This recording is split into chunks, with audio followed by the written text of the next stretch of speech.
Bien, effectivement, il y a pas mal de choses à dire là-dessus. Donc de cette rencontre est sorti un texte fort intéressant qui abordait à la fois les problèmes donc, entre les deux confessions, à la fois la question du danger islamiste et la question de la danger du monde moderne. Alors, concernant le rapprochement donc, entre les églises et le problème donc, des catholiques uniates, enfin des gréco-catholiques, contrairement à ce qu'on a pu lire, c'est pas tellement innovant par rapport à la déclaration de Balaman, donc, qui avait été signée au Liban en 1993, puisqu'en fait, le texte qui a été donc, signé par le pape François et par le patriarche Kirill reprend quasiment, mot pour mot, la déclaration de Balaman. C'est-à-dire que l'uniatisme n'est pas une voie pour la réunion des deux confessions, c'est-à-dire qu'on dénonce le fait que, justement, l'uniatisme a été instrumentalisé, sous-entendu par la Pologne, du point de vue politique. Donc il y a eu, alors ça a provoqué des réactions assez hystériques en Ukraine et chez les gréco-catholiques, mais en fait il n'y a pas grand-chose de nouveau en ce qui concerne justement donc, le rapprochement entre les églises sur ces thèmes très précis. Ce qui est bien sûr été reproché également aussi au pape François, c'est qu'il n'a pas dénoncé la soi-disant occupation de l'Ukraine par la Russie, ce qui a révélé quand même une dérive assez sectaire, à mon avis, des gréco-catholiques, qui en fait finalement attendaient la même chose du pape François que les pharisiens du Christ, c'est-à-dire que ce soit un chef de guerre politique et militaire. Bon, il est évident que le pape François n'était pas là pour ça, et donc effectivement ça a donné lieu à des réflexions extrêmement insultantes hein, vis-à-vis du Saint-Père dans la presse ukrainienne, chez les élites ukrainiennes, qui, elles, veulent vraiment instrumentaliser la religion, à tel point que les députés ukrainiens de la Rada ont demandé à ce qu'il y ait une autocéphalie, c'est-à-dire que l'Église ukrainienne devienne autocéphale, alors que, pour l'instant, elle dépend du patriarcat de Moscou. Et donc, ce qui est une immixtion absolument intolérable dans les affaires religieuses, qui d'ailleurs a été dénoncée à l'occasion du synode orthodoxe, à la fois par l'Église orthodoxe de Constantinople ou par les autres églises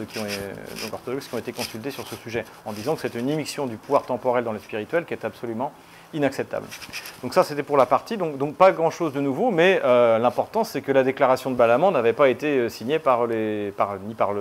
patriarche de l'époque, qui était Alexis II, ni par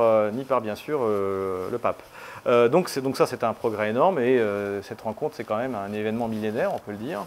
Le deuxième point qui est intéressant aussi donc, sur cette signature, c'est que donc les deux prélats se sont bien sûr inquiétés du risque de l'islamisme, donc, notamment au Proche-Orient. Mais si vous regardez en quantité, on va dire, de paragraphes, ils sont plus inquiets de la dérive du monde moderne, et en gros de l'homosexualisme et des dérives LGBT que de l'islamisme. C'est-à-dire que, et là je pense que c'est un point de convergence extrêmement important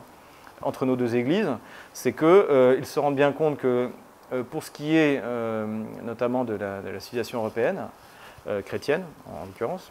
eh bien en fait le risque est bien davantage la dérive morale, les lois ignobles qui sont imposées petit à petit dans les différents pays de l'Union européenne, et pas seulement, puisque maintenant on les voit imposées en Ukraine, c'est bien plus dangereux que même l'islamisme. Donc ça, je trouvais ça très intéressant. Alors quelle est la suite qui va être donnée? De toute manière, ce processus de réconciliation, il est en marche depuis quasiment 1993, cette volonté de se rapprocher. Je pense que le patriarcat a particulièrement apprécié le fait que, contrairement à ce qu'on a pu voir au moment de la guerre en Yougoslavie, où le Vatican a commis de graves erreurs vis-à-vis de la Croatie, en s'imaginant qu'il y avait, on peut le comprendre à l'époque, qu'il y allait y avoir un retour des Serbes bolcheviques, des communistes, etc. Cette fois-ci, il ne s'est pas laissé avoir par les sirènes, notamment gréco-catholiques. Donc ça, je pense que les orthodoxes l'ont apprécié. Et de dire que de toute manière, ils ont rappelé des choses, comme par exemple, il n'y a pas de rebaptême, il n'y a pas de, si jamais on passe de la foi catholique à orthodoxe, etc. Donc il y a des choses extrêmement positives qui ont été données. Et il faut voir aussi, pour revenir justement à cette critique commune du monde moderne, qu'on en a eu l'exemple en Ukraine, puisque aujourd'hui, le lobby LGBT, les homosexualistes, ont remporté des victoires extrêmement importantes. C'était tout d'abord la Gay Pride, c'était ensuite que le mariage homosexuel soit inscrit au programme pour le programme des droits de l'homme en 2020. Et donc petit à petit, en fait, eh bien, on va s'apercevoir que cette révolution de Maïdan n'était pas une révolution, même si elle était soutenue majoritairement par les gréco-catholiques, eh bien, en fait une véritable catastrophe pour les Ukrainiens, de ce point de vue-là.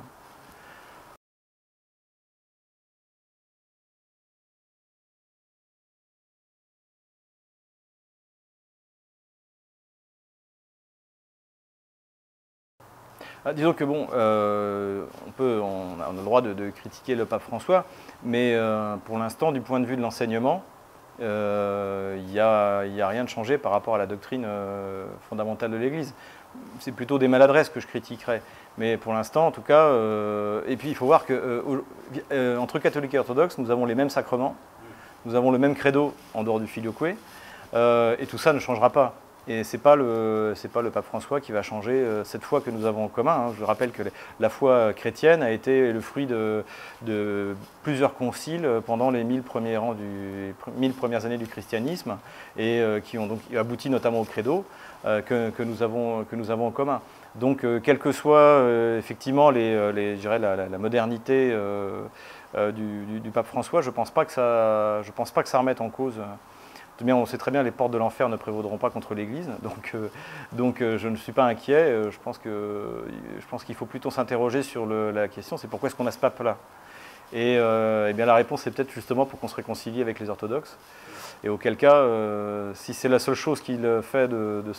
son règne, ce sera grandiose. Ce sera la fin d'une séparation en plein cœur de l'Europe,